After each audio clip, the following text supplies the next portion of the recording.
Every conversation is like entering a maze.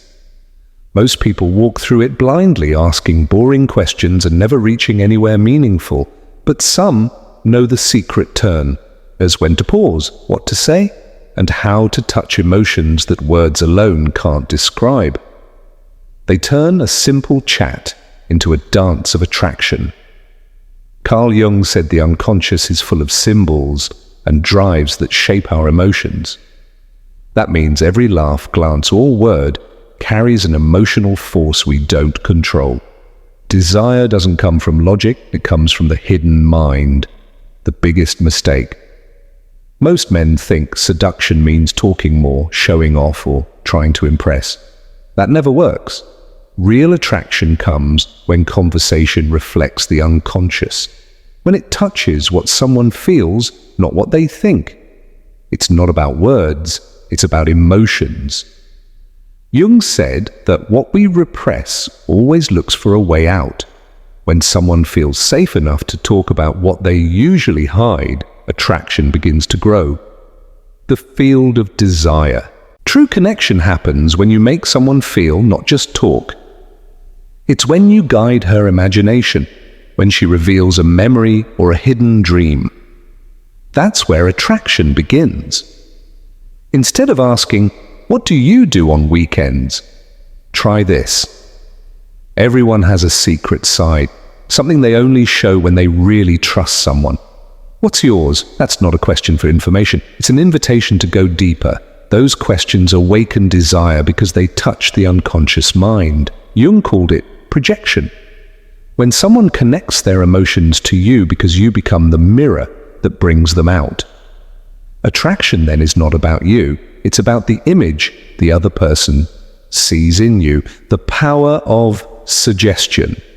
Desire grows in silence and suggestion. The mind always fills the blanks. When you leave quiet pauses or open-ended questions, imagination takes over.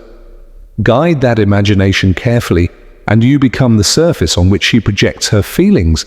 That's how a talk becomes a path toward real emotional and physical connection. The mirror of desire attraction doesn't depend on who you really are. It depends on what the other person projects onto you. We don't see people as they are. We see them as we are. A woman isn't drawn to your words. She's drawn to the image those words create in her mind. It's not about reality. It's about emotion, her hidden desires, her longings, her fantasy. That's projection.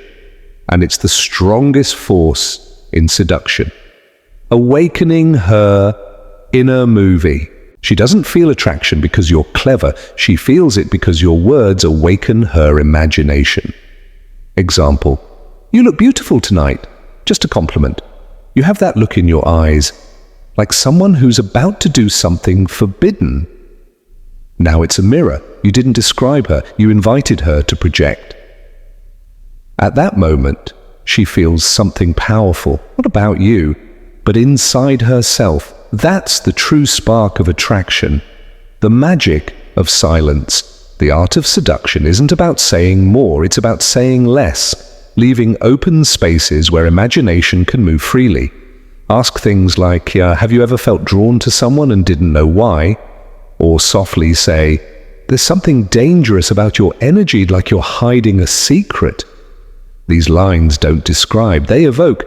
They let her mind fill the blanks, and it fills them with what she most desires. The mirror effect.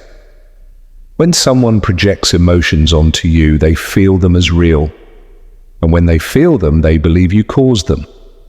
That's the power of projection. You don't need to be perfect or rich or stunning. You just need to reflect the hidden side they want to experience. Two people meet. Each sees in the other what they secretly carry inside. That is the real foundation of attraction. The dark magic of archetypes. Now let's go deeper into archetypes, the timeless symbols inside every human mind. Jung said all people share these inner patterns: the lover, the warrior, the explorer, the queen. When you speak in stories, symbols, and emotions, you awaken these archetypes. And when one awakens, attraction becomes unstoppable. The lover within inside every woman lives many archetypes, but the most mysterious is the lover. When a conversation touches that side, logic disappears. Connection feels inevitable. You don't awaken her lover archetype by logic. You do it with imagination and mystery. Instead of saying, "You look great," say, "There's something in your walks, teen, like every step hides a secret waiting to be discovered."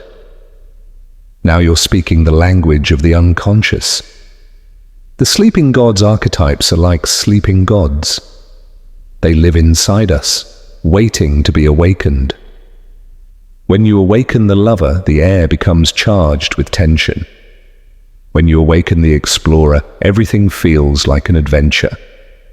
You don't need to force, only to guide with the right words. For example, they say the most exciting moments in life are the ones we can't control. What's the riskiest thing you've ever done? That's not small talk. It's a spark. Conversations that awaken. Good conversations don't give information. They evoke emotion. Every woman responds to a different archetype: lover, queen, or explorer. Your task is to listen, discover which one she hides, and feed it gently. If you do that, she won't feel you seduced her. She'll feel you awakened a part of her soul. And that creates a connection that feels inevitable. The moment of resistance. When you reach deep emotions, the mind always resists. There's a guardian inside everyone, the protector of the ego.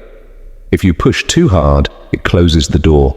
Never rush. Mystery must never turn into pressure. The secret is to disarm, not attack.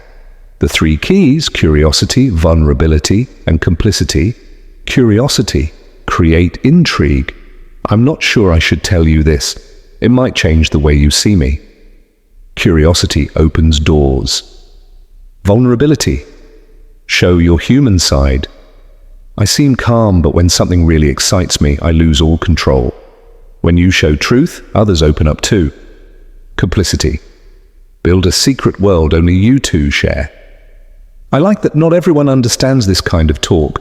I think you and I see things differently. That creates a bond. Not you against her, but you with her. The shadow unleashed. Jung spoke of the shadow in the hidden self inside everyone.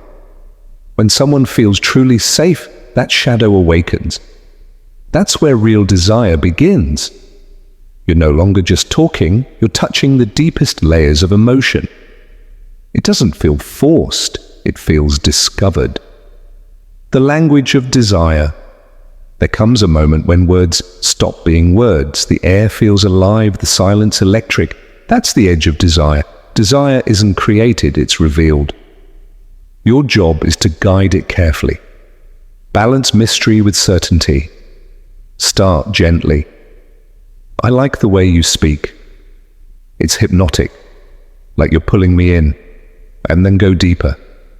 Funny, I feel like you're thinking the same thing I am, even if neither of us says it.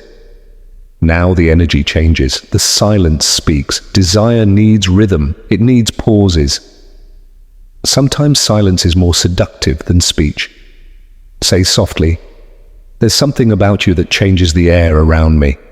Like everything fades except you." That's not a compliment. It's a feeling. Once someone feels that, desire becomes natural, not chosen. The final path. By now, you've awakened imagination, touched the archetypes, and dissolved defenses. You've entered the deep level of connection, where attraction feels inevitable. But this isn't the end, it's the beginning of mastery. Every conversation is a key that opens hidden doors of the mind. As Jung said, what we deny controls us. What we accept transforms us. When you learn to guide conversations through emotion and imagination, you don't just awaken desire in others, you awaken it in yourself. So ask yourself, will you keep having ordinary talks, or will you dare to turn every word into a journey into the heart of desire?